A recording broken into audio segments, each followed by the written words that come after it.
आज की क्लास में हम स्टैक डेटा स्ट्रक्चर के बारे में जानेंगे। स्टैक जो डेटा स्ट्रक्चर है वो एक लीनियर डेटा स्ट्रक्चर होता है। मैं आपको फिर से एक बार रिवाइज करा देता हूँ। डेटा स्ट्रक्चर हमारे कंप्यूटर में काफ़ी इंपॉर्टेंट होते हैं। मेमोरी में जो डेटा स्टोर किया जाता है वो एक स्पेशल डेटा स्ट्रक्चर के साथ ही स्टोर होता है। अदरवाइज पूरी मेमोरी में 0 और 1 के अलावा कुछ भी दिखाई नहीं देता। डेटा स्ट्रक्चर ये है जो उस डेटा से स्ट्रक्चर्ड फॉर्म पे मीनिंग निकालता है। सेम हमारे घर में जैसे हम अपने कपड़े एक अलमारी में डेटा स्ट्रक्चर्ड फॉर्म में रखते हैं, लाइब्रेरी में बुक्स स्ट्रक्चर्ड फॉर्म में रखी जाती है, किचन में बर्तन जो है वो स्ट्रक्चर्ड फॉर्म में रखे जाते हैं, ताकि जब भी हमको अपने जिस चीज़ की ज़रूरत हो कम से कम समय में सही जानकारी मिल पाए। जैसे लाइब्रेरी में आप बुक देने जाएं तो इतनी सारी बुक होने के बावजूद भी आप जिस बुक की डिमांड करते हैं लाइब्रेरियन फटाक से उस बुक को निकाल के ले आता है। वो इसलिए कर पाता है क्योंकि उसने स्ट्रक्चर्ड फॉर्म में अपना जो बुक्स हैं उसको रखा हुआ है। उसको पता है कि किस सब्जेक्ट की बुक कौन से शेल्फ में है और कौन से कॉलम में उसको मिलेगी। तो ऐसा करने से हमारे पास डेटा जो है वो हमेशा जल्दी प्राप्त होता है, रिसीव होता है और सही डेटा हमको मिलता है। अगर लाइब्रेरी में सारी बुक्स एक जगह एक इकट्ठा करके रख दिया जाए, सारी बुक्स को मिक्स करके एक बीच में रख दिया जाए और वहाँ पर आपको प्रोग्रामिंग इन सी की बुक ढूंढने के लिए बोला जाए तो आपको काफ़ी समय लगेगा। हो सकता है एक आध बुक नीचे दबी हो और आप बोलते कि इसमें तो सी की बुक ही नहीं है, तो गलत जानकारी भी प्राप्त हो सकती है। कंप्यूटर में लाखों करोड़ों अरबों बिट होते हैं। जब भी आप कंप्यूटर की मेमोरी के अंदर, आप कल्पना कीजिए आप इतने छोटे हो गए हैं कि कंप्यूटर की मेमोरी के अंदर चले गए, आपको लाखों करोड़ों बिट दिखाई दे रहे हैं, सिर्फ 0 और 1 दिखाई दे रहा है। वहाँ ना कोई इमेज होती है, ना कोई टेक्स्ट होता है, किसी भी प्रकार का कोई भी डेटा नहीं होता, सिर्फ 0 और 1 होता है। उन 0 1 में से आपको अपनी जो वांटेड डेटा है उसको ढूंढना है। बिना डेटा स्ट्रक्चर के आप नहीं ढूंढ सकते। डेटा स्ट्रक्चर बहुत इंपॉर्टेंट होता है कंप्यूटर में। आगे आते हैं, कंप्यूटर में दो प्रकार के डेटा स्ट्रक्चर यूज होते हैं, लीनियर और non linear. Linear data structure वो होता है जहाँ पर सारे डेटा जो है सीक्वेंस वाइज रखे जाते हैं। सीक्वेंस मतलब वैल्यू में सीक्वेंस नहीं, पोजीशन में उनकी पोजीशन जो है सीक्वेंस वाइज रखी जाती है। पहला बिट अगर दूसरे कॉलम पर है तो दूसरा बिट जो है तीसरे कॉलम पर होगा या तीसरे बॉक्स में होगा। जस्ट आगे पीछे वो लोग ऐसा सीक्वेंस में स्ट्रिंग बनाते हुए चलते हैं। जबकि नॉन लीनियर डेटा स्ट्रक्चर जो है वो स्कैटर्ड फॉर्म पे होता है। आधा डेटा इधर, आधा डेटा उधर, आधा डेटा इधर उधर रहता है और वो एक दूसरे से लिंक्ड होते हैं। तो जो नॉन लीनियर डेटा स्ट्रक्चर होता है वो हमारी रियल लाइफ से ज़्यादा मैच खाता है, इसलिए ज़्यादा अच्छी परफॉर्मेंस देता है। हम किसी भी चीज़ में अपडेशन, डिलीशन, ये सारी चीज़ें परफॉर्म कर पाते हैं क्योंकि हम नॉन लीनियर डेटा स्ट्रक्चर के लिए कोड हमने कर रखा है। लीनियर डेटा स्ट्रक्चर को हैंडल करना प्रोग्रामर के लिए काफ़ी आसान होता है। कम कोड में उसको हम लिख बना सकते हैं, लेकिन उसकी परफॉर्मेंस जो है उतनी अच्छी नहीं होती है। तो एक लीनियर डेटा स्ट्रक्चर के बारे में आज हम पढ़ेंगे जिसका नाम है स्टैक, और इसको लीफो नाम से भी जाना जाता है। लीफो का फुल फॉर्म मैं आपको बता दूं तो लास्ट इन फर्स्ट आउट। ये एल्गोरिथम के नाम पे इसका नाम रखा गया है, लास्ट इन फर्स्ट आउट। इसके नाम से ही पता चल रहा है कि जो सबसे लास्ट में आएगा वो सबसे पहले बाहर जाएगा। यानी कि ये जो डेटा स्ट्रक्चर है स्टैक, ये काफ़ी जगहों पे यूज़ होता है। हम अभी भी इस डेटा स्ट्रक्चर को यूज़ करते हैं, लेकिन हमको पता नहीं होता है कि इस प्रोसीजर में स्टैक का यूज़ किया जाता है। तो इसको बेसिक तरीके से आप हर वो जगह जहाँ पर आप कोई भी चीज़ रिवर्स ऑर्डर में कर रहे हैं वहाँ पर स्टैक जरूर यूज़ हुई होगी। अब मैं अगर बोलूं कि रिवर्स ऑर्डर में हम क्या क्या काम करते हैं कंप्यूटर में, बहुत सारे काम हम रिवर्स ऑर्डर में करते हैं। और एक आध एग्जांपल मैं आपको सबसे छोटा दिखाने वाला हूँ। जैसे मैं यहाँ पर आपके सामने एक मैंने ये पेंट ब्रश जो है मैंने ओपन कर रखा है, और आप यहाँ पर इस बटन के बारे में बहुत अच्छे से जानते होंगे जिसका नाम है अनडू, कंट्रोल सेट। इस बटन को लगभग जब पहले दिन से हम कंप्यूटर यूज़ करते हैं तो टाइप करने के बाद अगला स्टेप हम अनडू करना जो है वो चालू कर देते हैं। तो इसका जो स्टेप है वो बिल्कुल रिवर्स ऑर्डर में होता है। अब देखिए ध्यान से, यहाँ पर मैंने एक सर्कल बनाया, फिर मैंने एक डायमंड बनाया, फिर मैंने एक ट्रायंगल बनाया। मैंने 3 काम यहाँ किए, फर्स्ट, सेकंड, थर्ड। अब इस काम को रिवर्स डायरेक्शन में परफॉर्म करना है, यानी कि जब मैं इसको गायब करूंगा तो पहले ये गायब होगा। सबसे लास्ट में कौन आया था? ट्रायंगल।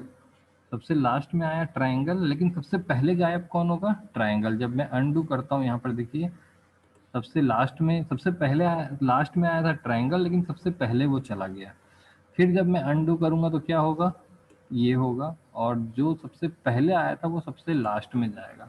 तो जब भी हम यहाँ पर अनडू वाला ऑप्शन यूज करते हैं, यहाँ पर स्टैक डेटा स्ट्रक्चर जो है वो यूज होता है। क्लियर है? इसी को बोलते हैं लास्ट इन फर्स्ट आउट। सबसे लास्ट में जो आया वो सबसे पहले गया। इसी प्रकार से आप अपने, मैं एक छोटा सा और एग्जांपल बताता हूँ। आपकी टीवी में, मोबाइल पर इस तरीके से वॉइस कंट्रोल होता है। जब आप वॉइस बढ़ाते हैं तो सबसे पहले एक बार आती है, फिर दूसरी बार आती है, फिर तीसरी बार आती है। जितना आप वॉइस बढ़ाते जाएंगे, ये इस तरीके से बार जो है वो बढ़ते जाएगी। ये वॉल्यूम बढ़ रहा है और ये आगे की ओर ऐसा बढ़ते जाता है। क्लियर है?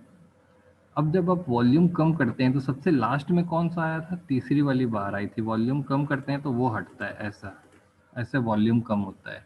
तो यहाँ पर जो डिस्प्ले हो रहा है वो भी स्टैक के फॉर्म में होता है। यानी कि जब आप वॉल्यूम बढ़ाते हैं तो एक एक बार उसमें बढ़ती जाती है, जैसे प्रोग्रेस बार में होता है। और जब वो रिवर्स ऑर्डर में आता है या वॉल्यूम कम करते हैं, तो जो पट्टी सबसे पहले आई थी, देखिए इस तरीके से वॉल्यूम बढ़ता है, ऐसा बढ़ता है। लेकिन जब आप वॉल्यूम कम करते हैं तो ऐसे कम होता है। जो सबसे लास्ट में आया था वो सबसे पहले जाता है।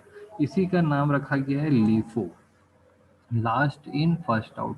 तो आपके कंप्यूटर में या आपकी रियल लाइफ में जहाँ पर भी इस तरीके का प्रोसेस फॉलो हो रहा है कि जो सबसे लास्ट में आ रहा है और सबसे पहले उसका काम हो जा रहा है, या वो सबसे पहले अपना काम करके चला जा रहा है, तो उसको हम बोलेंगे वहाँ पर स्टैक जो है फॉलो हो रहा है। फॉर एग्जांपल, स्टैक अगर मैं आपके कॉलेज में फॉलो कर दूँ, तो जो स्टूडेंट्स, लाइन लगी होती है, जो स्टूडेंट सबसे लास्ट में आता है उसका फॉर्म सबसे पहले लिया जाएगा। अगर ऐसा कर दूं तो वो स्टैक कहलाएगा। जबकि कॉलेज में या कहीं पर भी आप लाइन लगाते हैं तो वहाँ पर स्टैक फॉलो नहीं होता, नहीं तो काफ़ी सारी प्रॉब्लम्स क्रिएट हो जाएंगी। सामने वाला बोलेगा मैं पहले आया था, लेकिन मेरा सबसे लास्ट में क्यों लिया गया। लेकिन कई जगह ऐसी होती है जैसे हमको स्ट्रिंग को रिवर्स करना है। फॉर एग्जाम्पल, मैं आपको एक एग्जाम्पल बताता हूँ कि अगर आपको किसी स्ट्रिंग को रिवर्स करना है, मैं यहाँ पे लिखा HELLO, तो अगर आप इसको स्टैक स्टैक में फॉलो कर देंगे तो क्या होगा? जो सबसे लास्ट में आया था वो सबसे पहले निकलेगा और दूसरे जगह चला जाएगा। फिर सबसे लास्ट, इसके बाद कौन आया था? एल, ये निकला और यहाँ आ गया। फिर ये आया था, ये निकला, यहाँ आ गया, ये निकला, यहाँ आ गया, और ये निकला, यहाँ आ गया। तो देखिए जो हेलो है वो रिवर्स हो गया। यानी अगर आपके पास एक स्टैक डेटा स्ट्रक्चर है, उसमें आप कोई भी चीज़ डालेंगे और जब निकालेंगे तो वो उल्टे डायरेक्शन में निकलेगा, रिवर्स होके निकलता है। क्लियर है? तो जहाँ भी हमको रिवर्स ऑर्डर में काम करना है, चाहे वो वॉल्यूम कंट्रोल आगे बढ़ रहा है, चाहे वो अनडू का प्रोसेस है, इस तरीके के जो भी प्रोसेस आप कंप्यूटर में देखते आए हैं, स्ट्रिंग रिवर्स फंक्शन यूज़ करते हैं, function calling, function stack, undo, volume बढ़ाना कम करना, काफ़ी सारी चीज़ें हैं जो स्टैक के साथ हम हैंडल करते हैं। और इस डेटा स्ट्रक्चर का यूज़ करते ही आप कोई भी चीज़ जो है रिवर्स ऑर्डर में कन्वर्ट कर सकते हैं। तो ये डेटा स्ट्रक्चर बहुत अच्छा डेटा स्ट्रक्चर है जो बहुत ज़्यादा यूज़ होता है। और इसका दूसरा नाम है लीफो, जिसका फुल फॉर्म है last in first out. Exam में लीफो नाम से भी क्वेश्चन आते हैं। क्लियर है? अब स्टैक का अगर मैं वर्चुअल डायग्राम बनाऊं, हालांकि स्टैक नाम की जो चीज़ है वो एल्गोरिथम पे है, ये वर्चुअल चीज़ है, लेकिन अगर मैं इसको एक ऑब्जेक्ट के रूप में रिप्रेजेंट करना चाहूँ तो वो कुछ इस तरीके से दिखाई देगा। ये आपका स्टैक डेटा स्ट्रक्चर ऐसा दिखाई देता है। एक छोटी सी एक छोटा सा कंटेनर होता है, ऐसा मैं इसका डायग्राम से दिखा सकता हूँ। असल में ऐसा होता नहीं है, मेमोरी में ऐसा दिखेगा नहीं, लेकिन समझाने के लिए अगर मैं उसको ऑब्जेक्ट पे रिप्रेजेंट करने की कोशिश करूँ तो वो ऐसा दिखेगा, जिसका एक एंड जो है वो पूरी तरीके से बंद होता है। यहाँ से ना तो कोई एंट्री होती है और ना ही कोई एग्जिट होती है, एग्जिट होता है। तो अगर मैं यहाँ पर कोई चीज़ इंसर्ट करना चाहता हूँ, जैसे मैं यहाँ पर हेलो लिखा हूँ, ठीक है, तो मैंने हेलो लिखा, और जब मैं यहाँ पर कोई चीज़ इंसर्ट करूँगा सीक्वेंस में, सबसे पहले यहाँ पर आएगा एच, एंट्री भी इसी पॉइंट से होगी और एग्जिट भी इसी पॉइंट से होगा। एंट्री और एग्जिट इसी पॉइंट से होता है। तो इसको मैं इस तरीके से कुछ मैं रिप्रेजेंट कर सकता हूँ यहाँ पर।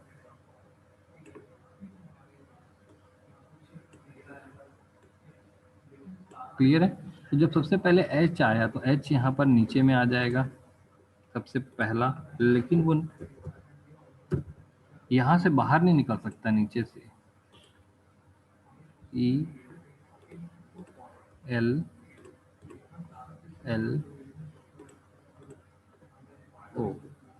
तो देखिए आपके पास एक छोटी सी पाइप है, उसमें आप 5 कॉइन डालते हैं। पहला कॉइन में लिखा है एच, दूसरे कॉइन में लिखा है ई, तीसरे कॉइन में लिखा है एल, चौथे कॉइन में लिखा है एल, और पांचवें कॉइन में लिखा है ओ। और जब आप इस बोतल को उल्टा करके पलट करके बॉटल हटा देंगे तो सबसे नीचे जब ये बाहर निकल के आएगा तो सबसे पहले होगा ओ। जब ओ बाहर निकल जाएगा तो उसके बाद ये एल टॉप में हो जाएगा, तो एल, फिर निकलेगा ये वाला एल, फिर निकलेगा ई, फिर निकलेगा एच। तो आप इस तरीके से एक आपके पास एक छोटी सी कंटेनर जैसा है, और आप उसमें कॉइन्स डाल रहे हैं। जिस सीक्वेंस में आप कॉइन्स डालेंगे, जो कॉइन सबसे लास्ट में जाता है और उसको आप इस बॉटल को आप पलट देंगे तो जो सबसे लास्ट में गया था, जो सबसे ऊपर में था, वो सबसे नीचे हो जाएगा, रिवर्स ऑर्डर में हो जाएगा। ठीक है? तो स्टैक हम कई जगहों पर यूज़ करते हैं, चाहे हमारे कंप्यूटर में अनडू बटन हो या फिर कोई भी रिवर्स ऑर्डर में जहाँ भी काम कर रहे हैं, स्ट्रिंग रिवर्स करना हो। इस टाइप के बहुत सारे अनगिनत प्रोसेस हैं जहाँ पर स्टैक को भरपूर मात्रा में यूज़ किया जाता है। और इसका एक वर्चुअल डायग्राम बनाया जाए तो वो कुछ ऐसा दिखाई देगा। एक एंड जो होता है खुला होता है, वहीं से एंट्री और एग्जिट दोनों होता है। एंट्री भी वहीं से होगी और एग्जिट भी वहीं से होते रहेगा। क्लियर है? तो इस डेटा स्ट्रक्चर को बोलते हैं स्टैक। अब स्टैक हम अपनी रियल लाइफ में भी यूज़ करते हैं। जैसे आप शादी पार्टी में जाएंगे तो वहाँ पर प्लेट्स होती हैं। आपने देखा होगा कि ये प्लेट्स, सबसे पहले एक प्लेट रखी गई, फिर उसके बाद एक प्लेट रखी जाती है, फिर एक और प्लेट रखी जाती है। ऐसे प्लेट का स्टैक तैयार कर दिया जाता है ऐसा। अब इसको स्टैक इसलिए बोल रहे हैं क्योंकि जो प्लेट सबसे लास्ट में रखी जाती है, सबसे पहले यही प्लेट जो है वो उठाई जाती है। कोई नीचे से प्लेट नहीं उठाता है। तो ये जो प्लेट का स्टैक तैयार किया जाता है, स्टैक इसलिए वर्ड यूज़ किया गया क्योंकि जो प्लेट सबसे लास्ट में रखी जाएगी वही सबसे पहले उठाई जाएगी। Last in first out. तो शादी पार्टियों में जो प्लेट रखी जाती है, वहाँ पर प्लेट जो है वो स्टैक प्रोसेस को फॉलो करता है। तो अगर आप चाहते हैं कि जो तीसरा पर्सन है, पर्सन 1, 2 और 3, ये तीसरा पर्सन आपकी चाही हुई प्लेट उठाए, तो आपको स्टैक के हिसाब से रखना पड़ेगा। नीचे से थर्ड नंबर पे ये प्लेट नहीं रखना पड़ेगा, बल्कि ऊपर से थर्ड नंबर पे रखना पड़ेगा, क्योंकि आपको पता है कि वो प्लेट नीचे से नहीं उठाई जाएगी, ऊपर से उठाई जाएगी। तो ये स्टैक को फॉलो करता है। ये हमारी रियल लाइफ में होता है स्टैक, और कई सारी जगहों पर हमारी रियल लाइफ में फॉलो किया जाता है। क्लियर है? तो ये डेटा स्ट्रक्चर हमने समझा कि स्टैक हमारी रियल लाइफ में भी होता है और कंप्यूटर में भी होता है। कंप्यूटर में इसके लिए एल्गोरिथम्स लिखे जाते हैं, लेकिन अगर वर्चुअली मैं उसका डायग्राम बनाऊं तो कुछ ऐसा दिखेगा स्टैक। ठीक है? यहाँ पर जो सबसे टॉप में एलिमेंट होता है, इसको टॉप एलिमेंट भी बोलते हैं, और यहाँ पर एक पॉइंटर होता है, इस पॉइंटर का नाम ही दे दिए टॉप। तो टॉप पॉइंटर ही बताता है कि कौन सा एलिमेंट टॉप पर है और कौन अभी बाहर निकलने के लिए रेडी है। तो जैसे ही मैं इस स्टैक बटन में रिमूव बटन पे क्लिक करूंगा तो ओ बाहर आ जाएगा। वो बाहर आते ही ये यहाँ से हट जाएगा और टॉप जो है वो यहाँ पर एक पीछे खसक जाएगा, एल पे आ जाएगा टॉप। फिर से दोबारा जब मैं रिमूव बटन दबाऊंगा तो ये एल बाहर आ जाएगा। ये मतलब बिल्कुल आपकी बंदूक की गोली जैसे, यहाँ से आप बटन दबाते जाइए, एक एक बाहर आते जाएगा, उसके बाद खत्म हो जाएगा। तो जो गोली सबसे लास्ट में बंदूक में इंसर्ट की गई थी, सबसे पहले वही ट्रिगर होगी। यहाँ पर एक ट्रिगर होता है, ट्रिगर जैसा कुछ होगा, इसको आप पुश करेंगे तो यहाँ से ये बाहर होते रहेगा। क्लियर है? तो ये हमारा स्टैक जो डेटा स्ट्रक्चर था, लीनियर डेटा स्ट्रक्चर, उसका मैंने छोटा सा एक इंट्रोडक्शन दिया। आगे बात करते हैं हम स्टैक के टेक्निकल स्ट्रक्चर की। अब हम कंप्यूटर प्रोग्रामिंग में आ जाते हैं और कंप्यूटर में जो डेटा स्ट्रक्चर है उसके बारे में बात करते हैं। कंप्यूटर में जो डेटा स्ट्रक्चर है उसमें स्टैक का कुछ रिप्रेजेंटेशन इस तरीके से किया जाता है। कुछ टेक्निकल टर्म्स हम देखते हैं कि स्टैक को किन किन नामों से और उनके क्या क्या कंपोनेंट्स होते हैं। तो स्टैक कुछ इस तरीके से रिप्रेजेंट किया जाता है ऑन पेपर, वर्चुअली। और यहाँ पर जो इसका ये वाला हिस्सा होता है जिसमें एंट्री भी इसी एंड से होती है और एग्जिट भी इसी एंड से होता है, यानी एक ही एंड होता है, वहीं से एंट्री भी होती है और वहीं से एग्जिट भी होता है। और इसमें जो अलग अलग कंपोनेंट्स हैं वो ऐसा डिवाइडेड होते हैं। कंपोनेंट्स को आप ऐसा डिवाइड कर सकते हो। यहाँ पर जो सबसे लेटेस्ट कंपोनेंट होता है, जो सबसे लास्ट में आया है, वहाँ उसके साथ एक पॉइंटर अटैच्ड होता है। ये पॉइंटर ही हमें बताता है कि कौन सा कंपोनेंट सबसे लास्ट में आया है।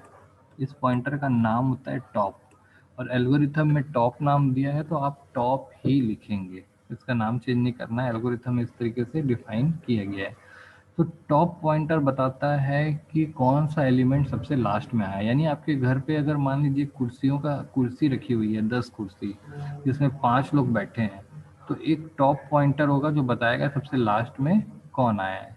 तो जब भी मैं किसी को बुलाऊंगा या उठाऊंगा कुर्सी से, तो वही आदमी उठेगा जो सबसे लास्ट में आया है या टॉप पॉइंटर जिसके पास रहेगा।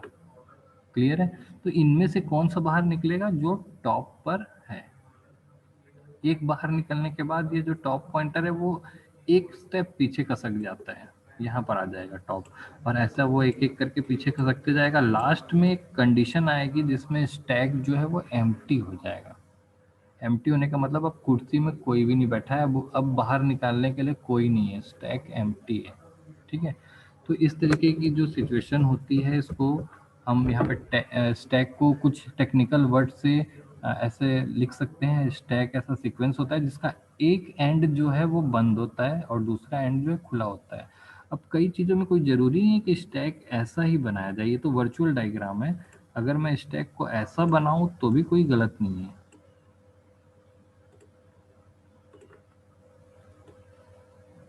ये भी सही है। यहीं से एंट्री और यहीं से एग्जिट, यहीं से एंट्री और यहीं से एग्जिट, बिल्कुल सही है। ये एंड ओपन कर दीजिए, ये क्लोज कर दीजिए, तो भी सही है। ये तो वर्चुअल डायग्राम है, तो हम यहाँ पर ऐसा नहीं बना सकते कि ये ऐसा ही दिखता है। ये हमने इमेजिन किया, ऐसा कुछ बनाने से हम अच्छे से उसको समझ सकते हैं। क्लियर है? तो जो स्टैक है उसमें एक पॉइंटर होता है जिसका नाम होता है टॉप, और वो रिप्रेजेंट करता है सबसे लेटेस्ट एलिमेंट को। लेटेस्ट एलिमेंट को आइडेंटिफाई करता है। अगर ये टॉप किसी भी लेटेस्ट एलिमेंट को आइडेंटिफाई नहीं कर पा रहा है, इसका मतलब है कि स्टैक खाली है, एम्प्टी है, कुछ भी नहीं है उसमें, निकालने के लिए कुछ भी नहीं है। अब यहाँ पर दो वर्ड्स का नाम और आप देखेंगे। यहाँ पर जो हम एंट्री करते हैं, इसको हम बोल रहे हैं एंट्री, इसको हम बोलेंगे पुश। तो स्टैक में पुश होता है। जब भी हम पुश ऑपरेशन करते हैं स्टैक में, तो उसमें एक एलिमेंट की एंट्री होती है। तो यहाँ पर एंट्री का नाम चेंज हो गया, टेक्निकली हम उसको पुश बोलेंगे, एंट्री करना नहीं बोलेंगे, पुश करना बोलेंगे। और जब भी कोई एलिमेंट बाहर आता है स्टैक से तो उसको बोलते हैं पॉप। तो यहाँ पर पुश और पॉप होता है। पुश मतलब एक एलिमेंट का स्टैक में एंटर करना, और पॉप मतलब होता है एक एलिमेंट का स्टैक से बाहर निकलना। तो आपको यहाँ पर निश्चित तौर पर पता है कि जब भी स्टैक में कोई एलिमेंट एंटर करेगा तो टॉप जो है वो एक स्टेप आगे खसकेगा, क्योंकि यहाँ पर अगर कोई एक एलिमेंट और आ जाता है, एक एलिमेंट पुश होगा, तो जो टॉप है वो आगे खसक जाएगा। यहाँ पर पहले यहाँ पर था, अब यहाँ आ जाएगा। और पॉप होता है तो एक स्टेप पीछे खसक जाएगा। तो यानी कि जो पुश और पॉप होते हैं उसमें टॉप जो है वो मूव होता है ऊपर से नीचे, इस तरीके से मूव होते रहेगा। पुश होने पर ये ऐसा जाएगा ऊपर की ओर, और पॉप होने पर नीचे की ओर आएगा। क्लियर है? तो ये दो ऑपरेशंस होते हैं, इससे और भी होते हैं लेकिन अभी हम बेसिकली दो ही देखेंगे। स्टैक में पुश एंड पॉप दो ऑपरेशन होते हैं। एंट्री को पुश बोलते हैं और एग्जिट को हम पॉप बोलते हैं। और एक टॉप पॉइंटर होता है जो लेटेस्ट एलिमेंट को रिप्रेजेंट कर रहा होता है, उसको इंडिकेट कर रहा होता है। अब स्टैक में दो कंडीशंस होती हैं, एक होता है एम्प्टी। एम्प्टी स्टैक एम्प्टी हो सकता है या फिर स्टैक फुल हो सकता है। एक ऐसी भी सिचुएशन हो सकती है कि स्टैक में और पुश कर रहे हैं लेकिन जगह ही नहीं है, मेमोरी नहीं है। ऐसी कंडीशन को बोलते हैं स्टैक का फुल होना। और एक कंडीशन होती है जिसमें स्टैक में कुछ भी नहीं है, पॉप करने के लिए कुछ नहीं है, तो उसको बोलते हैं स्टैक का एम्प्टी होना। क्लियर है? तो यहाँ पर मैंने स्टैक का डायग्राम बनाया और स्टैक में एक पॉइंटर होता है जिसको टॉप बोलते हैं। उसमें एंट्री करने का जो प्रोसेस है उसको टेक्निकली पुश बोला जाता है। एग्जिट करने का जो प्रोसेस है उसको पॉप बोला जाता है। स्टैक में दो प्रोसेस हम यहाँ पर देखिए, दो प्रोसेसेस होते हैं, पुश एंड पॉप। और उसमें दो कंडीशंस होती हैं। स्टैक के दो स्टेट होते हैं, या तो स्टैक फुल होगा या एम्प्टी होगा, तो दोनों में ही कुछ ना कुछ काम नहीं होगा। अदरवाइज ये दोनों नहीं है तो उसमें हम पुश एंड पॉप दोनों ऑपरेशंस परफॉर्म कर सकते हैं। तो दो स्टेट जो है उनको हमको आइडेंटिफाई करना होता है। एक होता है फुल स्टेट। फुल स्टेट जैसी हो गई इसका मतलब पुश ऑपरेशन आप नहीं कर सकते क्योंकि स्टैक फुल हो गया है। पुश करोगे तो जगह ही नहीं है नए एलिमेंट को रखने की। और एम्प्टी स्टेट क्या होता है? ऐसा स्टेट है जिसमें आप पॉप नहीं कर सकते, यानी कोई एलिमेंट ही नहीं है, निकालने के लिए कोई है ही नहीं। तो जब भी एम्प्टी एलिमेंट होगी उस समय पॉप ऑपरेशन, एम्प्टी स्टेट होगा तो पॉप ऑपरेशन अलाउड नहीं है। फुल में पुश ऑपरेशन अलाउड नहीं है। तो अगर आपके पास स्टैक है और स्टैक फुल है और आप पुश चला दिए तो एरर आ जाएगा। स्टैक एम्प्टी है और आपने पॉप के लिए कमांड दे दिया तो एरर आ जाएगा। तो इसको हमको पहचानना होगा कि कब पुश नहीं कर सकते और कब एम्प्टी पॉप नहीं कर सकते। तो इन दोनों स्टेट को हमको पहचानना होता है, फुल और एम्प्टी स्टेट को। क्लियर है? तो फुल और एम्प्टी स्टेट को कैसे पहचानते हैं देखते हैं। अगर आपका जो टॉप पॉइंटर है वो सबसे पहले वाले के भी सामने रहे, यहाँ पर रहे, टॉप पॉइंटर एकदम स्टार्टिंग के बाहर रहे, तो इसको हम एम्प्टी कंडीशन बोलते हैं। और टॉप पॉइंटर सबसे लास्ट वाले पे रहे तो इसको हम फुल कंडीशन बोलते हैं। तो आप पुश ऑपरेशन तब नहीं कर सकते जब टॉप एकदम आखिरी छोर पर है, यानी कि स्टैक फुल है। और पॉप ऑपरेशन आप तब नहीं कर सकते जब स्टैक एकदम टॉप जो है एकदम स्टार्टिंग पॉइंट के भी सामने है। तो यहाँ पर मैं फिर से एक बार बताना चाहूँगा कि स्टैक जो है उसका वर्चुअल डायग्राम इस तरीके से होता है। एक एंड बंद होता है, एक एंड खुला होता है। खुले एंड से एंट्री और एग्जिट दोनों होती है।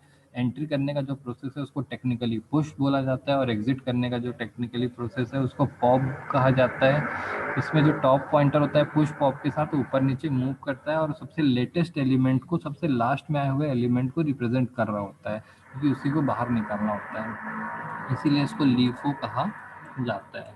क्लियर है? अब यहाँ पर इसकी दो स्टेट होती है, एक फुल और एक एम्प्टी। फुल में पुश करना अलाउड नहीं है और एम्प्टी में पॉप करना अलाउड नहीं है। अगर आप करते हैं तो एरर आएगा। अगर प्रोग्रामर है और स्टैक फुल हो गया है तो आपके पास ये एरर आने लगेगा। कई बार आपने देखा होगा कि जब हम फंक्शन की इनफाइनाइट लूप चलाते हैं तो स्टैक फुल, मेमोरी फुल करके एक एरर भी आता है। वो मैं भी आपको प्रैक्टिकली रन करके भी दिखाऊंगा। तो यहाँ पर ये स्टेट को हमको पहचानना है और टॉप नाम के पॉइंटर की पोजीशन से ही हम इसकी फुल और एम्प्टी कंडीशन को पहचान सकते हैं। तो ये टेक्निकल टर्म्स हमने देखा कि इसमें क्या क्या टेक्निकल टर्म्स हैं, दो प्रोसेस हैं और दो स्टेट होते हैं।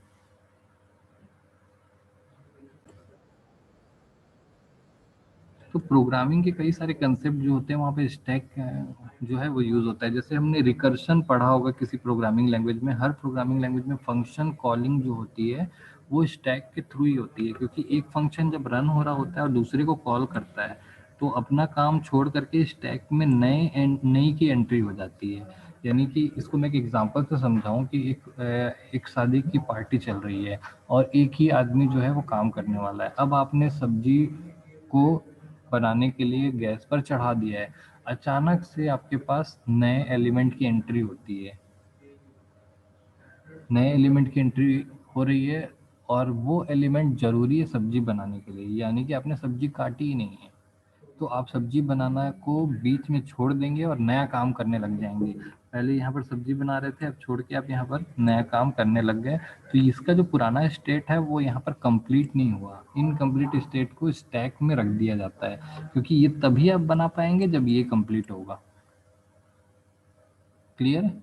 तो इस तरीके की प्रोग्रामिंग में फंक्शन कॉलिंग, रिकर्शन, सब जगहों पर जो होता है वो स्टैक यूज़ होता है। जैसे मैं आपको एक एग्जांपल भी यहाँ पर दिखा दूँ कि मैंने एक कोड लिखा है यहाँ पर सिंपल सा। सबसे पहले मैं यहाँ पर एक फंक्शन बनाता हूँ और रिकर्शन यहाँ पर बनाऊँगा। मैं यहाँ पर एक फंक्शन बनाता हूँ, पब्लिक फंक्शन सम।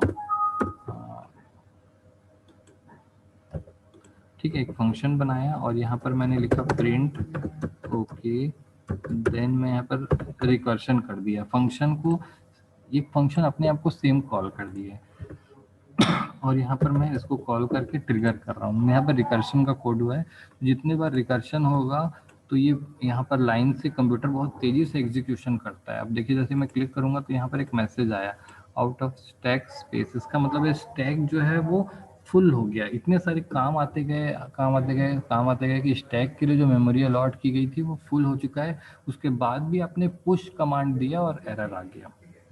ये एरर तब आता है जब स्टैक फुल होने के बाद भी आप पुश कमांड जो है वो देते हैं, मतलब स्टैक में नई वैल्यू को इंसर्ट करने के लिए कहते हैं। तो ये जो कंडीशन, ये जो एरर आया है वो स्टैक के फुल होने की वजह से आया, यानी कि हर प्रोग्रामिंग लैंग्वेज बैकग्राउंड में स्टैक डेटा स्ट्रक्चर का यूज़ करता है। फंक्शन कॉलिंग, रिकर्शन, हर जगह जो है स्टैक डेटा स्ट्रक्चर जो है यूज़ होते हैं। तो ये था हमारा आज का जो टॉपिक है। पुश एंड पॉप भी हम देखेंगे कि उनके क्या क्या एल्गोरिथम्स है, कैसे हम एल्गोरिथम्स बनाते हैं उसके। तो ये हमने आज स्टैक के बारे में जानकारी ली है।